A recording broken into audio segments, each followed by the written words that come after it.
Hello everyone. This video is a sequel to a previous video I did in Malayalam on this emerging question of the Uniform Civil Code, on which legislation is proposed to be initiated by the Union government.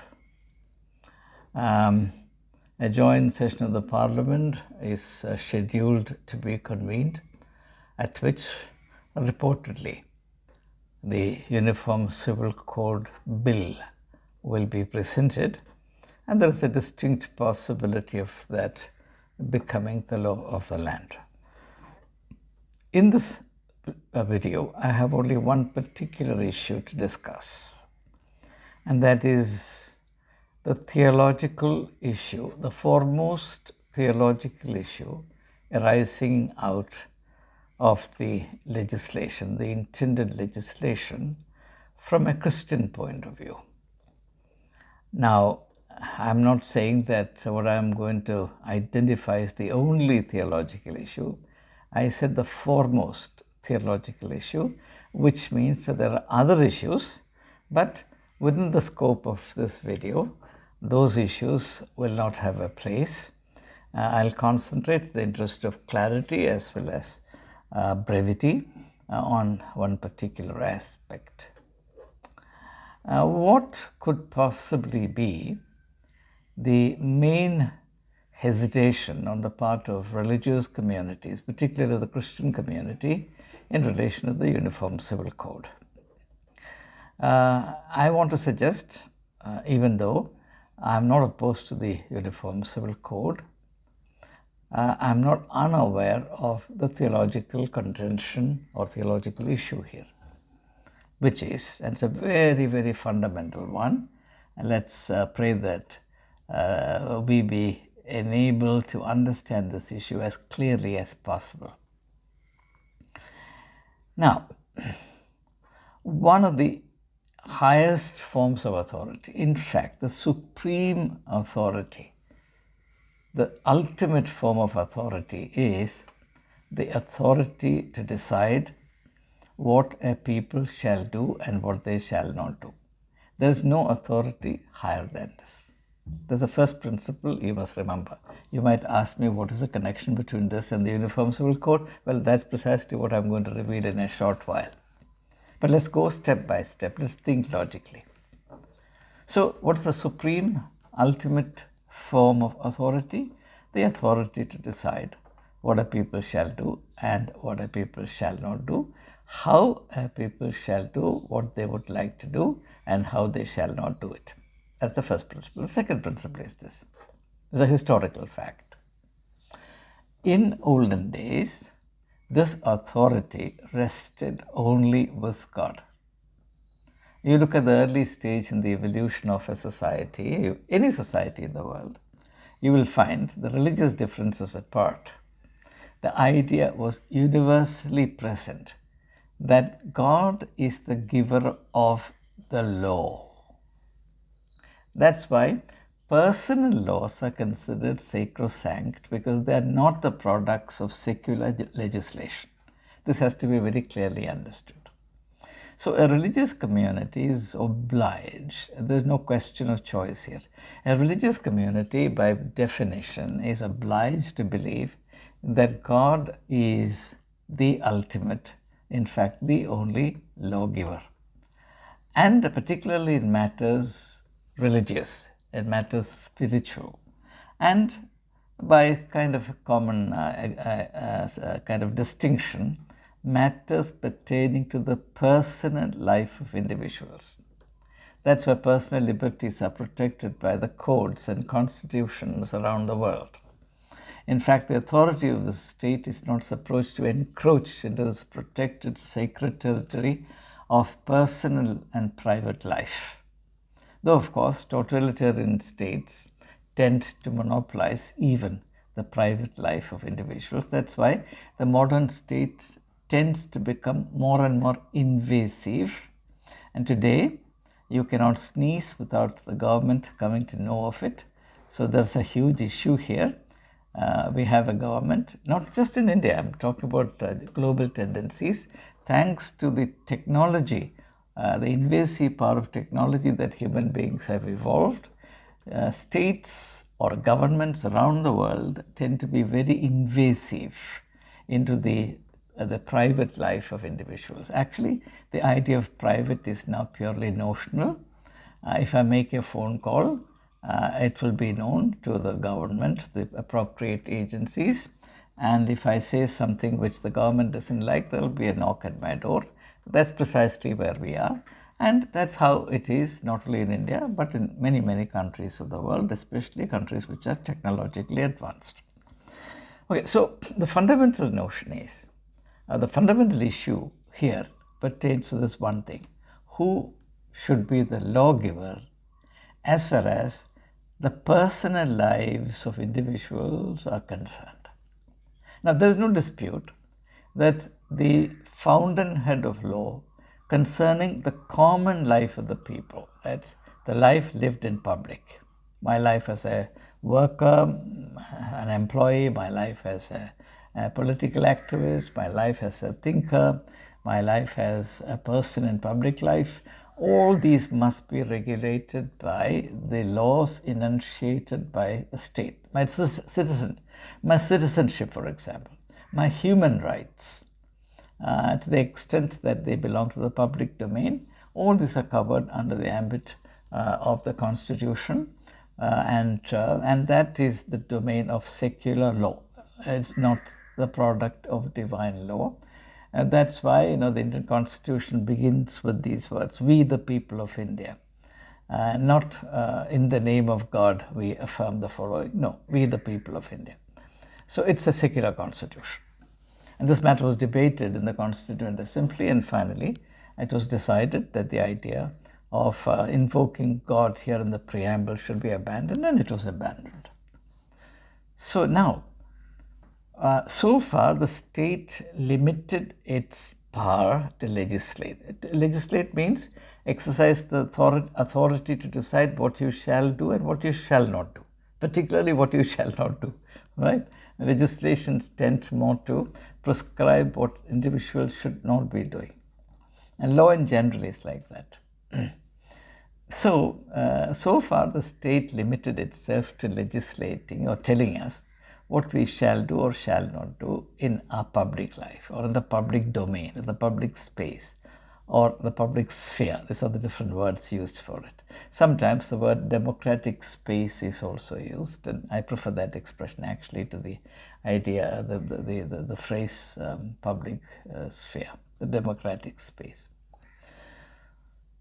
So now the state authority, the authority of the state is poised to take the next important leap. But this will never be presented to you in this form. It will be presented to you in a very different form, and that is invoking Article 14 and Article 15, the right to be treated equal, and all citizens must be equal in the eye of the law. Therefore, how can we perpetuate, how can we defend or justify the continuation of different laws applicable to different people who all belong together in the same body politic as citizens? And therefore, it seems to make sense that the same set of laws should prevail as far as all citizens are concerned. Now, the fundamental flaw here is the assumption that the individual has only the life of a citizen and no other aspect of life. This is a secular misconception. The citizenship aspect of our life is extremely important. In fact, I'm someone who believes that that should be accorded primacy of importance. But that doesn't mean that I don't have a private life. I'm not only a citizen, but I'm also a private individual whose integrity and individuality are indivisible. It must be protected. The integrity of it should not be compromised or eroded compromised in any form whatsoever. And I believe that the authority of the state should not extend itself into the public and personal domains of the citizen's life. The individual becomes a citizen in the public domain, but within his private life, he is an individual, indivisible, inviolate, and he is under the exclusive authority of God. This is my ardent personal conviction. Now, let's come to the question of personal laws. All these personal laws are of religious origin. They claim to have their authority derived from the law of God or the declared will of God. This, however, is a highly problematic category. One of the real issues in the domain of religion is this mix-up between God's laws and man-made laws. And Tolstoy has written extensively about this in his book titled What I Believe, and also The Kingdom of God is Within You. I mean, he makes a clear distinction between God's law and man-made law within the domain of religion itself. And almost all sacerdotal laws, that is, laws enunciated by the priestly class, though they pretend to be of divine origin, are indeed, according to Tolstoy, and in fact also according to the great sociologist Max Weber, the laws enunciated by priestly class in order to buttress and enlarge their authority and control over the people. So we must understand that when we talk about personal laws, we are not talking about a pure category, we are talking about a highly mixed up and adulterated category. Now, for example, there is no teaching in the Gospels, which is the cornerstone of the Bible, about inheritance. By the way, the scope of UCC, Uniform Civil Code, may be identified briefly. The broad categories. One is marriage. Uniform Civil Code will deal with marriage. It will deal with divorce. It will deal with maintenance. So 3 aspects about married life. Very easy to remember: marriage, divorce, maintenance. Then the 4th pertains to the consequence of this, which is inheritance. And the 5th is adoption. These are the 5 broad areas that are going to be covered by Uniform Civil Code. Now, if you really examine the 4 Gospels and the teachings of Jesus Christ, the teachings about all 5 of them are very, very, very sparse, very sparse. And there is really absolutely no teaching that the authority of the state should be resisted. There's absolutely no teaching of that kind. The second thing that Jesus does, and that's something that I want to really emphasize, it's extremely important for Christians to remember from now onwards, and also all communities that think they're going to be affected by this would benefit from this if they pay heed to what I'm going to say. It's not my wisdom, it's the wisdom I've derived from the teachings of Jesus Christ. Therefore, I have no hesitation, I now offer no apologies in sharing it. What Jesus does is, and it's a wonderful strategy, you see, you come under greater control to the extent that you expose yourself to the authority of the state. So when the state becomes all pervasive, which was the case with Jesus because he lived as a subject, a member of a subject race under the Roman imperial rule. So therefore, if you examine his teachings, you find something very profound and very relevant, practically very useful, and that is, do minimize the public aspect of your life. And when you come into the public space, accept the authority of the secular ruler. That's why Jesus says, give unto Caesar what is Caesar's and give to God what is God's. Therefore, there are 2 separate sources of authority. One is Caesar and the other is God. Caesar has the right. Caesar symbolically represents all bodies with law-making authority, a parliament, for example, or a monarchy, the king. Secular authority must be respected and accepted in its own domain. But the secular authority must respect the fact that God has a designated domain. And individuals are also duty-bound, to respect divine laws as they are obliged to obey secular laws. If the fountainhead of secular law insists that people should be obedient to them but rebellious to God, they are creating a contradiction.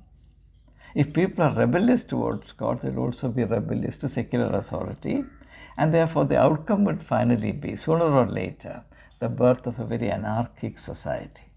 And that is the historical truth. So if you read a very, very enlightened book like The Ascent of Man by Will Durant, it's in several volumes. And one of the things he emphasizes as regards relevance and usefulness of religion is that religion helps tame the anarchic, violent tendencies of human nature and helps in creating a well-ordered, normal, healthy society. There is much to be thought of and said in this context. So what happens and what is proposed to be done through the Uniform Civil Code is to encroach into those domains of personal law which so far remained outside the scope of the secular law. And therefore, this precipitates a very, very crucial question for the religious minorities, and whose right to maintain their unique spiritual religious culture is actually recognized outright in the Constitution, as per Articles, say, from 25 to 30. Clearly, that right is recognized. But the enunciation of the Uniform Civil Code actually militates against that section, the section which recognizes the right of religious minorities to preserve and propagate their distinctive religious culture. However, this tension, this contradiction is never mentioned, neither by the secular proponents of UCC nor by the religious opponents of UCC. But this is the heart of the matter. And this, in the days ahead, Christians and Muslims will have to come to terms with it and work out their strategies for negotiating this. As it stands now politically, it seems impossible to resist the enunciation of this Uniform Civil Code. The government is determined to push it through, and I see no reason why they should not succeed. But when they succeed, there should be some way by which this is handled so that this entire foundation on which the spiritual view of life, to which I attach great importance and immense value, is not altogether lost. The spiritual vision of life does not have to collapse because of UCC, though the custodians of established religion, who themselves do not set much store by the spiritual vision of their own religion, they will feel insecure and threatened. But that sense of insecurity is unhealthy. It's not something that members of these religious communities should share or endorse or support. It would be foolish and dangerous to become victims of that infection, because the priestly class always infects their followers with their own anxieties and apprehensions in order to use the practitioners of a religion as their weapons in protecting and fighting for their priestly rights and priestly privileges. And the Christian lay people falling into the trap would be highly dangerous and deleterious. I hope they would have the sense to exclude themselves from that infection. At the same time, they must also realize that the further invasion and the increasing incremental invasion of the sacred domain by the secular law-making agencies poses its own problems, and those problems have to be understood and handled right. I sincerely believe it can be done, because my understanding of spirituality is that its foremost feature is creativity. Creativity is the ability to unearth, to manifest the hidden goodness in the given situation. A crisis can be turned to one's own advantage. Through this experience, for example, the need to deepen our spiritual life will become more manifest, provided we approach the situation aright and not become weapons in the hands of some vested interests who only want to use us to perpetuate their vested interests. So, for the time being, just one aspect of the UCC, or Uniform Civil Code, the theological issue. There may be other theological issues, but they'll come to light by and by. For the time being, I think this much is enough for the day. As Jesus said, sufficient unto the day is the evil thereof. Thank you. Let's stay together.